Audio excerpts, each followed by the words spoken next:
আসসালামু আলাইকুম। আমি ২৬ ব্যাচের একটা কোয়েশ্চেন বিন দিয়েছিলাম। সেখানে আরিফা ইসলাম নামে আইডি থেকে কিছু কোয়েশ্চেন করা হয়েছে। এই ভিডিওতে সেগুলোর আনসার দিব। ফার্স্ট কোয়েশ্চেন ছিল, বায়োলজি কি লাইন টু লাইন সব ছক সব কিছু পড়তে নাকি যতটুকু দরকার? বায়োলজিতে যতটুকু দরকার মানে কথার অর্থ কিন্তু অনেক বড়। বায়োলজিতে অনেক কিছু পড়তে হয়। ধরো তুমি বায়োলজি থেকে বাদ দিতে পারবা কি জিনিস? রুই মাছের শেষে যে সংরক্ষণ নিয়ে কিছু কথাবার্তা আছে, ওখান থেকে লাইনগুলো তুমি বাদ দিতে পারবা। পরিপাক অধ্যায়ে খুব একটা বাদ দেওয়ার নাই। স্থূলতার মধ্যে লাস্টে যে পার্টটুকু আছে কীভাবে প্রতিকার প্রতিরোধ করে, ওখানের থেকে হয়তো ১ পৃষ্ঠার মতো বাদ দেওয়া যায়, তাও ২-৩ লাইন লাগে। তারপর ধরো রক্ত সংবহনতন্ত্র, ওখানেও তেমন কিছু বাদ দিতে পারবে না। লাস্ট ধরো যে বিভিন্ন প্রসিডিওর আছে, চিকিৎসা প্রসিডিওর, ওখানে জাস্ট এমসিকিউতে আসার মতো যে জিনিসগুলো আছে ১-২ লাইন, ওগুলো ছাড়া বাকিটুকু বাদ দেওয়া আছে। তো এই হচ্ছে কিন্তু ধরো কিডনির একটা মানে স্ট্রাকচারের কোনো জিনিস দাগানো লাইন নাই, বাট স্টিল এটা তোমাকে জানতে হবে। সো বায়োলজিক্যাল যেসব বিষয় আছে ওগুলো সবই তোমার জানা লাগবে। ধরো বায়োলজি বই থেকে তুমি বাদ দেওয়ার মতো জিনিস হয়তো পাবা, যে চিকিৎসা প্রসিডিউর যেগুলো আছে, সংরক্ষণ প্রসিডিউর, এগুলাকে তুমি বাদ দিতে পারবা। বাট বাকি যা কিছু আছে সব কিছুই লাইন টু লাইন রিডিং পড়তে হবে ফার্স্ট অফ অল। আর যতটুকু পরীক্ষায় আসার মতো, আসার উপযোগী, সেগুলো তোমার মেমোরাইজ করতে হবে বা বুঝে রাখতে হবে, যাতে পরীক্ষার সময় আনসার করতে পারো। আর ছক সব পড়া লাগবে কি না, বায়োলজিতে যা ছক আছে সবগুলো আসলে ইম্পর্টেন্ট। সো এখানে এমন কোনো ছক নাই এক্স্যাক্টলি যে ছক এখন মানে কোনো সময় মেডিকেল ভর্তি পরীক্ষা আসে নাই। সো মানে এটা আনসার আসলে এটাই যে সব ছকই পড়া লাগবে। বায়ো এক্সট্রা রাইটার কখনো কিভাবে পড়েছিলেন? আচ্ছা, বায়োলজি, এটা অনেকে কোয়েশ্চেন করে, বায়োলজি কি এক্সট্রা রাইটারটা একদম শুরু থেকেই পড়া উচিত কিনা। ধরো আমি এখন একটা অধ্যায় পড়তেছি, পরিপাক অধ্যায়টা পড়ার পাশাপাশি আমি আজমল স্যার বললাম, সাথে কি আমি আলিম স্যার, আরও দুই এক রাইটার, এগুলো কি আমি একে মানে এট এ টাইম সাইমultaneously পড়তে থাকবো, নাকি একবার আমি আজমল স্যার শেষ করে তারপর মানে আদার্স বইগুলো পড়তে আসবো? আমার ক্ষেত্রে যেটা করছিলাম এবং আমার মনে হয় এটাই করা উচিত, তুমি টেস্ট পরীক্ষা পর্যন্ত শুধুমাত্র এক বইয়ের উপরে পড়ো, আবুল হাসান স্যার, আজমল স্যার, এইটা তোমার টেস্ট পরীক্ষা পর্যন্ত পড়ো, এবং এমনভাবে পড়ো যাতে Ajmal sir, Ajmal sir, Abul Hasan sir, এই বই থেকে কোনো কোয়েশ্চেন আসলে তুমি আটকাবা না। এইটা যদি ইনশিওর করতে পারো, দেন টেস্টের পরে তুমি মানে আদার্স বই যেগুলো আছে সেগুলোতে যে খুব বেশি ইনফো আছে ওই রকম না, কিন্তু আদার্স বুকগুলোতে অত বেশি ইনফো থাকে না, জাস্ট কিছু কিছু লাইন হয়তো একটা পৃষ্ঠার মধ্যে ২-১ লাইন বা ২-৩ লাইন মানে অ্যাড হবে। তো ওই জিনিসটাই আর কি, তোমাকে একটা টপিকের মধ্যে ওই একটু যদি অ্যাড করে ফেলতে পারো তাইলেই এনাফ। তাহলে টেস্টের পরীক্ষার পরে এক্সট্রা ইনফোর জন্য যে সরাসরি বই পড়তে হবে তা না। যদি তোমার কাছে মনে হয় তুমি এনাফ কনফিডেন্স যে তুমি সব কিছু মনে রাখতে পারবে, মানে অনেক কিছু পড়ে মনে রাখতে পারবে, তখন পড়তে পারো। অথবা কোচিংয়ের যে বইগুলো আছে লাইক মেডিট্রিক্স, ওগুলো পড়লেই হয়ে যায়। মেডিকেলের জন্য ফিজিক্স কেমিস্ট্রি কীভাবে পড়বো? এইচএসসি ২৬ ব্যাচের জন্য আমার কাছে মনে হয় যে ফিজিক্সটা অন্তত মেডিকেল ধাঁচে এখন পড়বে না। তুমি এইচএসসির জন্য যতটুকু ফিজিক্স দরকার বা ভার্সিটির জন্য ফিজিক্স যতটুকু দরকার ততটুকু পড়ো। ফিজিক্সটা মেডিকেল ফিজিক্সের মতো করে পড়াশোনা শুরু করবা টেস্ট পরীক্ষার পর থেকে, ঠিক আছে? অথবা এইচএসসি পরীক্ষার পরেও পড়তে পারো। মানে মেডিকেল ফিজিক্স এমন কিছু না যে এইচএসসি ফিজিক্স পড়ার পরে কিছু বাকি থাকে। রেদার মেডিকেল ফিজিক্সে অনেক কিছু নাই যেটা এইচএসসি পরীক্ষায় কাজে লাগে। তো এইচএসসি পরীক্ষার ফিজিক্স পড়ে গেলে তোমার মেডিকেল ফিজিক্সের নীতি কাভার হয়ে যায়। মেডিকেল ফিজিক্স নিয়ে আসলে বোঝার হওয়ার মতো কিছু নাই, তোমার এইচএসসির ফিজিক্সের প্রতি বেশি ফোকাস দিবা। কেমিস্ট্রির ক্ষেত্রে বলবো, কেমিস্ট্রিতে তোমাকে এখানে কিছু পরিমাণ একটু বেশি জানতে হবে আর কি। তো মেইনলি হচ্ছে কেমিস্ট্রি টপিকগুলোকে তুমি একটু সাজাবা, মানে তোমার নিজের ভাষায়। ধরো অল্প কথায় কোনো একটা টপিককে কীভাবে গুছিয়ে নেওয়া যায়, এই কাজটা করার চেষ্টা করবা। দেখবা হাজার স্যারে ৩-৪-৫ পৃষ্ঠা নিয়ে একটা টপিক ডিসক্রাইব করছে, এটা যদি তুমি ৩-৪-৫ লাইনে নিয়ে আসতে পারো, তখন দেখবা যে অনেক কিছু সহজ হয়ে গেছে। লাইক ধরো ফাজানের ল, এটাই ধরো অনেক কিছু আছে, বাট ফাজানের লকে যদি তুমি এভাবে ডিসক্রাইব করতে পারো যে ফাজানের নিয়মটা হচ্ছে সাইজ বাড়লে, ক্যাটায়নের সাইজ বাড়লে, ক্যাটায়ন ছোটো অ্যানায়ন বড় হলে, তারপর চার্জগুলো বেড়ে গেলে, আর ডি ব্লক ইলেকট্রন থাকলে পোলার আয়নটা বেশি হয়। এই ৩ লাইনে যদি তুমি পোলার আয়নটাকে সংজ্ঞায়িত করে ফেলতে পারো, তাহলে তোমার এত কিছু লাগতেছে না, এত যে অনেক কিছু জিনিসপাতি আছে।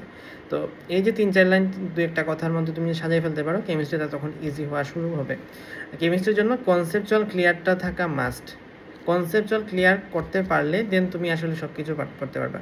তুমি অ্যাডমিশন টাইমে গিয়েও কেমিস্ট্রি অনেক কিছু শেষ করে ফেলতে পারবা। তো প্রথম কথা হচ্ছে তোমাকে কনসেপচুয়াল ক্লিয়ার থাকতে হবে। সেকেন্ডলি এইচএসসির জন্য যে ম্যাথগুলো লাগে সেগুলো পারতে হবে। থার্ডলি তোমাকে ইনফো জানতে হবে। ইনফোর জন্য হাজারি স্যারের বই রিডিং পড়তে হবে, ঠিক আছে? ইনফোর জন্য হাজারি স্যারের বই রিডিং পড়বে, এবং যখন পড়তেছো তখন যেগুলো পরীক্ষার মধ্যে মনে হয় এমসিকিউতে আসতে পারে, ওই এমসিকিউর অবজেক্টিভগুলো দাগাবা। তাইলেই হবে। জিকে ইংলিশ কখন কীভাবে পড়া উচিত বা কীভাবে স্টার্ট করেছিলেন?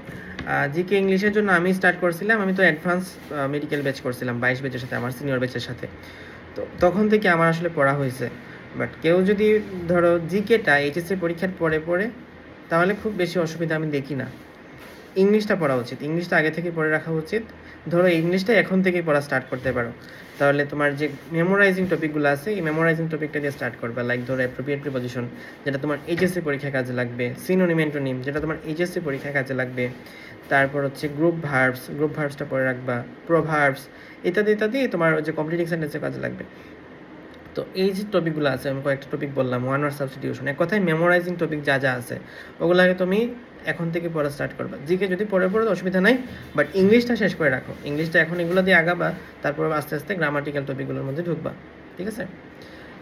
Ketabuddin sir, Tapan sir, Isak sir, Hazari sir, Kabir স্যারের বইয়ের সব প্রবলেম সলভ করেছিলাম কি না? আচ্ছা, আমি যেটা করছিলাম যে বইয়ের আসলে ভিতরে ঢুকে মানে ম্যাথ যে করে ওইভাবে না করে আমি হচ্ছে গাণিতিক পদার্থবিজ্ঞান, গাণিতিক রসায়ন থেকে একসাথে করে ফেলতাম। এটা আমার কাছে বেশি ফ্লেক্সিবল বা ফিজিবল মনে হতো আর কি। হাজারি স্যার, কবির স্যার, গুহ স্যার, আমি সবগুলোই করছিলাম, মনে আছে। এক কথায় আমি গাণিতিক পদার্থবিজ্ঞান, গাণিতিক রসায়নে সব ম্যাথই করছিলাম। আর গুহ স্যারে কিছু ম্যাথ গাণিতিক রসায়নে থাকে না, ওই জন্য গুহ স্যারে কিছু ম্যাথগুলো আমি হচ্ছে গুহ স্যারের বই থেকে করছিলাম। ওকে, গুহ স্যারের ম্যাথ করা লাগবে কি না সব? আনসার হচ্ছে না, গুহ স্যারের সব ম্যাথ লাগে না। যদি তোমার টার্গেটটা এইচএসসি কেন্দ্রিক হয় অথবা মেডিকেল অথবা ভার্সিটি কেন্দ্রিক হয়, বাট ইঞ্জিনিয়ারিং কেন্দ্রিক হলে অবশ্যই করা উচিত। আমি নিজে করছিলাম। আমার কেমিস্ট্রিতে ভালো সমস্যা হচ্ছে কার ক্লাস করতে পারি, আমার কাছেই পড়তে পারো।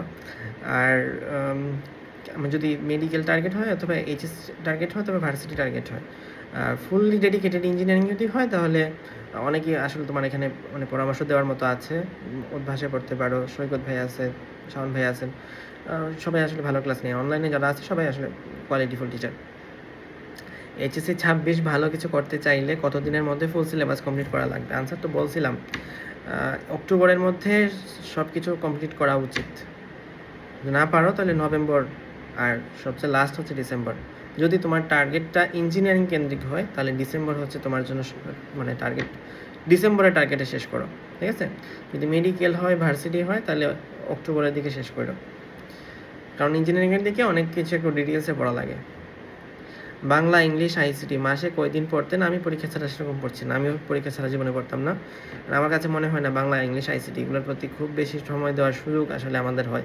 বাংলা এমন একটা সাবজেক্ট, তুমি যদি বছরে 365 দিনও পড়ো, তারপরও তুমি এটাকে গ্যারান্টি দিতে পারবে না যে আমি বাংলায় প্লাস পাবোই বা আমি বাংলায় 90 পাবোই। তো এমন একটা সাবজেক্ট, যে সাবজেক্টের প্রতি আমি সারা দিন রাত, সারা 24 ঘন্টা 365 দিন যদি পড়ি, তারপরও আমি বলতে পারতেছি না যে এই টপিকটা বা এই সাবজেক্টে আমার এত মার্ক আমি পাইতে পারবো। বাট এই টাইমটা যদি তুমি অন্যান্য সাবজেক্টে দাও তাহলে তোমার অনেক আসলে একাডেমিক, অ্যাডমিশন লাইফ, কম্পিটিশন যা কিছু আছে না কেন সব কিছুতেই শাইন করার একটা সুযোগ থাকে। বাংলা, ইংলিশ, আইসিটি আমার ক্ষেত্রে যেটা হয়তো, আমি এনডিসিতে ছিলাম, তো থাকার কারণে কুইজ যেগুলো হয়তো, ধরো কুইজ যখন হয়তো, বাংলা কুইজের আগে বাংলা পড়া হয়তো, ইংলিশ কুইজের আগে ইংলিশ পড়া হতো, আইসিটি কুইজের আগে আইসিটি পড়া হতো, ওভাবে আসলে হয়ে যেত। আলাদা করে আমি পরীক্ষা ছাড়া, কুইজ ছাড়া পড়তাম না। তোমার যদি কুইজের সিস্টেম না থাকে তাহলে মাসের মধ্যে ধরো 3 দিন বাংলা, অত বেশি পড়া উচিত না, মাসের মধ্যে 2 দিন বাংলা, 2 দিন ইংলিশ, 1 দিন আইসিটি, বা ধরো 3 দিন বাংলা, 3 দিন ইংলিশ, 1 দিন আইসিটি, এটুকু পড়তে পারো, এর বেশি না। ওকে, আচ্ছা ঠিক আছে, এই ভিডিওটা এটুকুই থাক। আসসালামু আলাইকুম।